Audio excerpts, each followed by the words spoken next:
प्यारे देशवासियों, नमस्कार।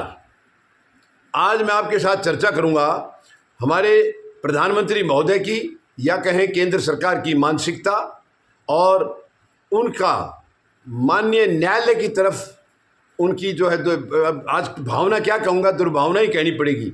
माननीय सर्वोच्च न्यायालय की तरफ जिस दुर्भावना से आज सरकार पेश आ रही है, शर्मनाक है, वो बहुत ही शर्मनाक है। अब इनकी मानसिकता देखिए, जब भी सुप्रीम कोर्ट से फैसले आए हैं, कई बार ऐसे फैसले आए हैं जो जनता की भावनाओं के विपरीत थे, लेकिन कहीं ना कहीं वो सरकार की मदद कर रहे थे, वो फैसले सरकार के हक में दिखाई दिए हैं। तब प्रधानमंत्री महोदय खुद तारीफ करते थे कि हमें अपनी माननीय सर्वोच्च न्यायालय पर पूरा भरोसा है, और देखिए उन्होंने कितना अच्छा फैसला दिया है, कानून की रक्षा की है, वो कानून के रक्षक हैं। इतनी तारीफ करते थे, तारीफ के पुल बांधते थे जब इनके हक में आता था, जो कि नाजायज। वो हालांकि वो सुप्रीम कोर्ट से अब जाने अनजाने में कुछ गलती हुई है या इनको आंकड़े सही नहीं दिए, जो भी है, मगर वो फैसले जनता की भावनाओं के विरुद्ध दिखाई दिए थे और सरकार के पक्ष में दिखाई दिए थे।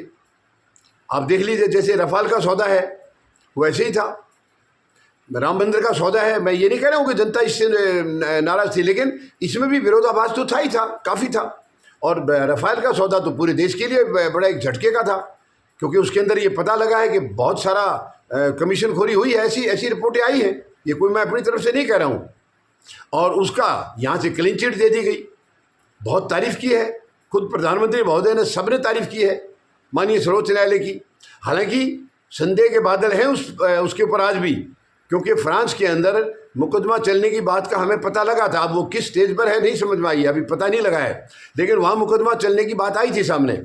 तो इसका मतलब कुछ है उसके अंदर गड़बड़, कुछ तो है। लेकिन उस टाइम प्रधानमंत्री महोदय ने बड़ी तारीफ की है।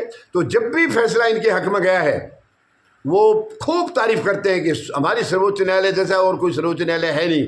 लेकिन जैसे ही उनको लगा कि उनकी जो गलत नीतियाँ थी, गलत तरीके से कानून बनाया जिसका कि सुप्रीम कोर्ट ने विरोध किया है, अब सुप्रीम कोर्ट खराब हो गई है। अब हमारी सुप्रीम कोर्ट से बेकार कोई सुप्रीम कोर्ट नहीं है। पूरा इनका मैकेनिज्म, पूरा इनका सिस्टम लग गया है माननीय सर्वोच्च न्यायालय के पीछे या मुख्य न्यायाधीश महोदय के पीछे। हाल में जो फैसला आपको मालूम होगा, ये वक्फ बोर्ड का जो बिल था वो माननीय सर्वोच्च न्यायालय में चैलेंज हुआ था, काफ़ी सारी अर्जी आई थी, और उसकी 16 अप्रैल को मुख्य न्यायाधीश महोदय ने, उनके नेतृत्व में बेंच ने जो है सुनवाई की थी। 16 को सुनवाई की। उस दिन वो इंटरिम ऑर्डर देने वाले थे, लेकिन सरकार की तरफ से पेश हुए सॉलिसिटर जनरल ने रिक्वेस्ट की कि माय लॉर्ड, कल फिर हम सुनने के लिए तैयार हैं, आर्गूमेंट के लिए हम कल तैयार हैं, आप आज आदेश मत कीजिए।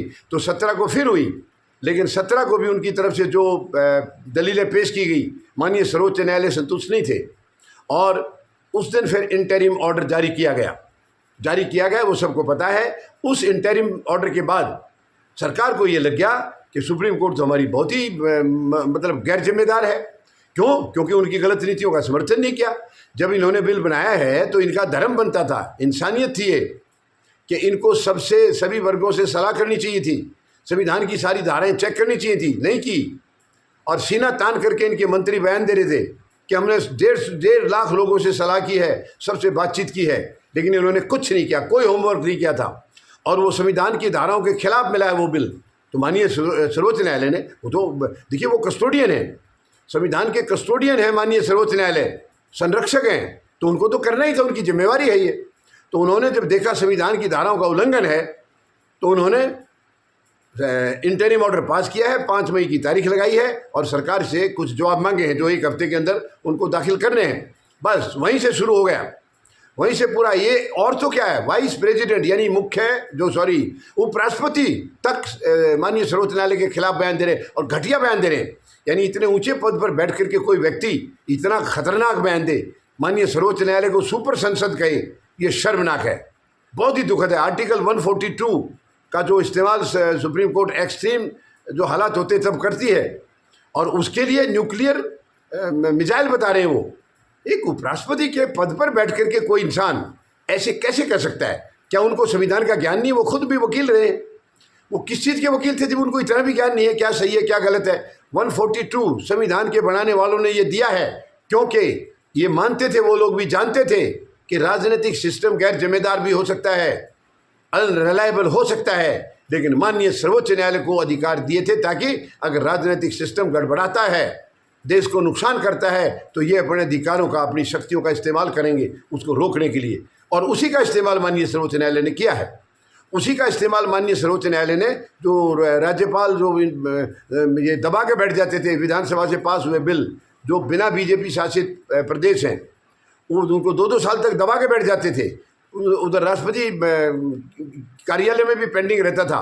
उसी के लिए 142 का इस्तेमाल करते हुए, अपनी शक्तियों का इस्तेमाल करते हुए इन्होंने समय सीमा निर्धारित की है।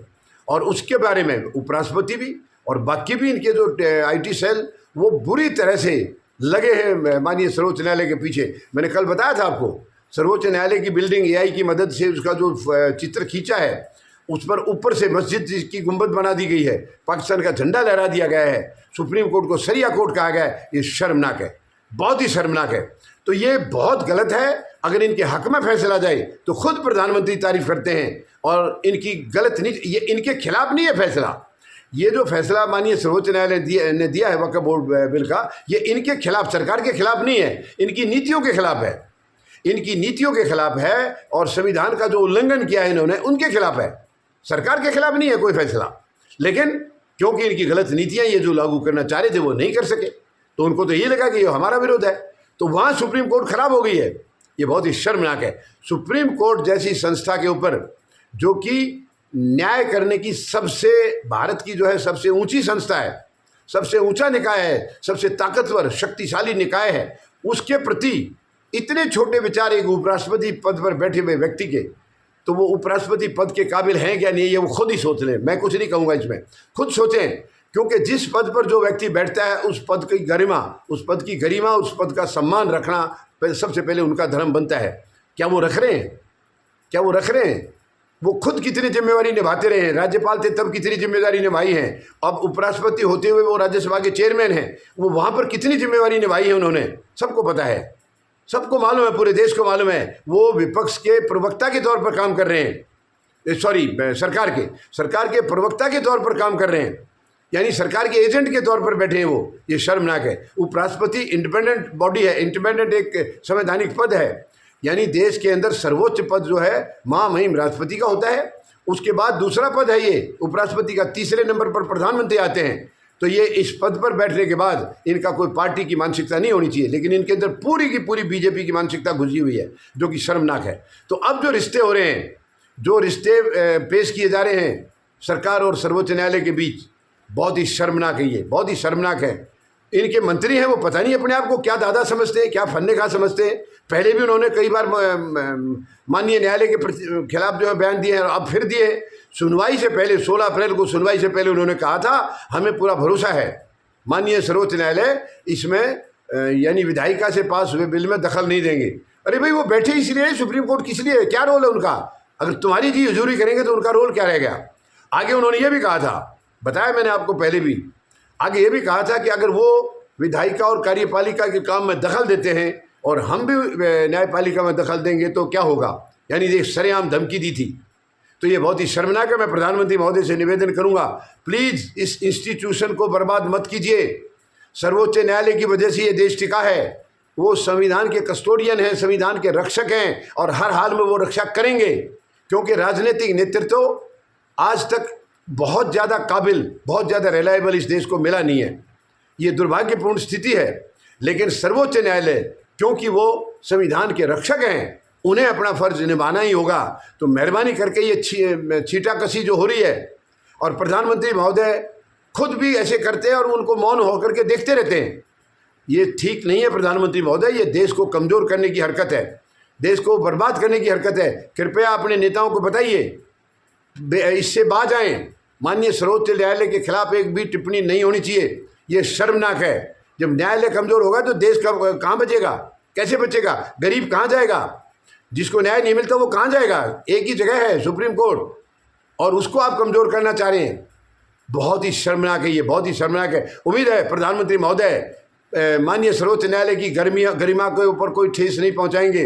अपने सब नेताओं को बताएंगे कि कोई भी माननीय सर्वोच्च न्यायालय के खिलाफ कोई गलत टिप्पणी नहीं करेगा। धन्यवाद।